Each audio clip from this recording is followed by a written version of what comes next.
사실로 보는 대한민국 시사 자유대한TV입니다. 정치적 격변은 단순한 우연의 연속이 아니라 뚜렷한 패턴을 가진 진화하는 공작의 역사입니다. 사실 2024년 12월 3일은 내란이 아닌 거대 야당의 체제 전복이 완성된 날입니다. 두 보수 정권 대통령이 탄핵으로 추출되는 비극, 이는 정교하게 기획되고 치밀하게 실행된 작전이 만든 결과였습니다. 국가적 비극을 전략적으로 이용해 보수 정권의 정통성과 도덕성을 뿌리채 흔드는 것입니다. 오래전부터 기획된 것이 아닌가 하는. 이재명은 문재인 탄핵 시나리오의 완벽한 계승자가 되었습니다. 유례없는 줄 탄핵이 시작됩니다.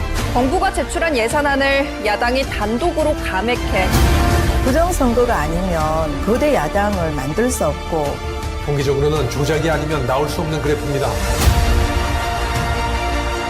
비상계엄은 공정한 선거를 통해 새로운 대한민국을 건설하려는 하늘이 대한민국에게 내린 준엄한 경고입니다.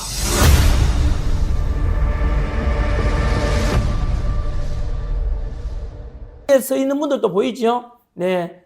앞에 무대 인사하고 그런 모양입니다. 그 전석 매진이 다 됐다. 긴급 시사회 사진이네요. 이영동 감독이네요. 여러분 박수 한번 해주십시오. 제가 만들었죠. 이영동 감독께서 저한테 선생님 이런 영화 만들려고 하는데 혹시 제작비 감당할 수 있겠습니까? 할 때 제가 0.1초도 망설이지 않고 무조건 만듭시다 라고 해가지고 사실은 11월 말경 정도 한 2달 전이거든요. 그래서 무조건 만들어 주십시오. 모든 비용은 제가 감당하겠습니다. 지난일 뉴스에서 뭐 어떻게든 간에 제가 돈을 마련해 드릴 테니까 제작하십시오라고 했거든요. 그래서 1초도 망설이지 않았고요. 그리고 이영동 감독님께서 이제 결국은 2달 정도 걸려서 이제 만들었지 않습니까? 그리고 어제 처음으로 외부 공개를 했지 않습니까? 긴급 시사회가 오늘 열렸고요. 내일도 열립니다. 모레도 열리는데 이미 송파 지역에서 열리는 이 시사회는 마감 매진이 다 됐거든요. 그래서 더 많이 주변 영화관에서, 특히 지방에서, 제주도에서, 전라도에서, 경상도에서, 충청도, 서울, 수도권, 경기, 강원도 어디서든 간에 영화 볼 수 있도록 여러분들께서요, 예를 써 주십시오. 노력해 주십시오. 행동을 옮겨 주십시오. 대한민국 살리는 일이라 생각하고 해 주십시오, 여러분. 그래서 각 시집이나 메가박스나 롯데시네마에다 전화를 해가지고 이 영화 빨리 보고 싶다고, 이 영화 개봉해달라고 요청 좀 전화 좀 해주십시오. 할 수 있겠습니까, 시청자 여러분? 네, 저는 돈을 들여서 만들고요. 그리고 또 이영동 감독님께서는 이 영화 만들 목숨 걸고 만들었습니다. 여러분 농담 아니고요. 영화 딱 어제입니다. 저랑 문자 주고받은 거 말씀드렸지 않습니까?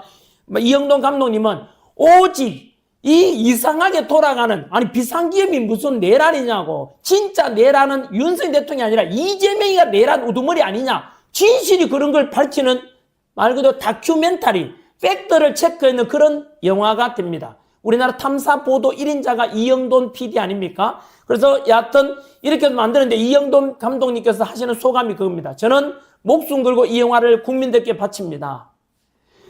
저는 평생을 PD의 길을 걸어왔는데요. 진실을 우리 역사에서 왜곡되지 않고 진실된 역사를 남겨놔야 되는 것이 다큐멘터리 PD로서의 사명이다라고 하셨습니다. 너무 감동적이지 않습니까, 여러분? 아무튼 네, 많이 성원해 주시고요. 또 혐의 내용은 말 그대로 지난해 2025년 1월 15일 날 윤석열 대통령 관저에 경호처가 있었고, 경호처가 윤석열 지키고 있는데 공수처라는, 즉 공수처 오동훈이가 있던, 그죠? 공수처장으로 있던 공수처에서 윤석열 대통령에 대한 관저에 계신 윤석열 대통령에 대한 체포가 있었지 않습니까? 그 체포하는 데 있어서 윤석열 대통령은 우리 전 국민들이 알다시피 당연히 이것은 잘못되었다. 과연 공수처가 체포 권한이 있느냐 없느냐부터 체포 과정이 불법 투성이었다는 것도 많이 알려져 있지 않습니까? 그래서 윤석열 대통령은 이런 불법 체포에 응할 필요도 없다. 경호처가 막았었지 않습니까? 하지만 공수처에서는 고발을 했죠. 고소를 했기 때문에 지금 재판까지 온 것입니다. 구체적으로 공수처에서 또는 국수본으로 옮겨갔죠.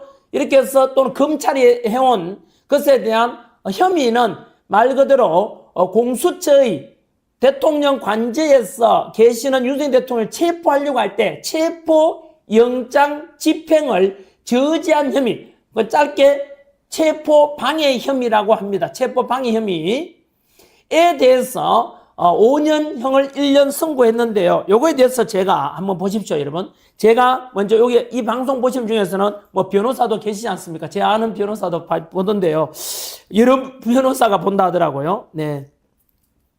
제가 질문을 몇 가지 던지겠습니다. 여러분께서는 팩트에 근거해서, 사실에 근거해서 제 질문에 답변하시면 됩니다. 첫째, 공수처는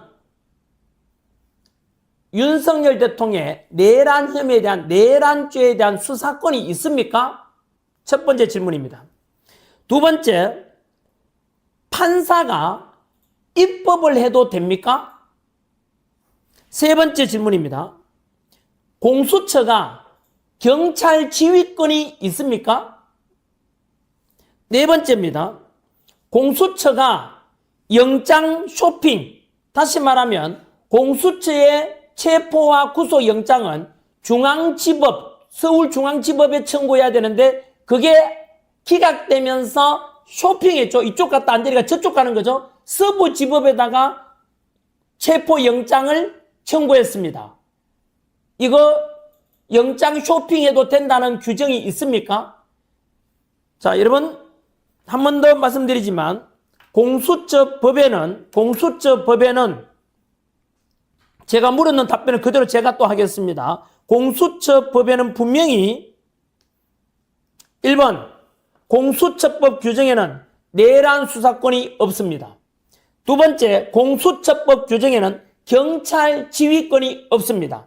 세 번째, 공수처법 규정에는 영장 쇼핑권이 없습니다. 네 번째, 경호처, 대통령 경호처는 국가 원수 경호를 위해서 최선을 다한다. 사병화 한 적이 있습니까? 없습니다. 하지만 오늘 백대현 재판부에서는 금방 제가 이야기한 분명히 답변했지 않습니까? 없는 규정이만 있다고 이렇게 일방적으로 선고를 한 것입니다. 자, 첫 번째 잘못된 것은 자, 이미 TV 화면을 가지고 제가 말씀드리겠는데 첫째, 공수처는 내란 관련 수사권이 있다라고 선고해버렸습니다. 공수처에서 내란 관련 수사권이 있다라고 했는데 이건 잘못된 것입니다. 사실에 잘못된 거죠. 두 번째, 공수처의 서부지법 영장 청구는 관할 위반이 아니다라고 결정했습니다.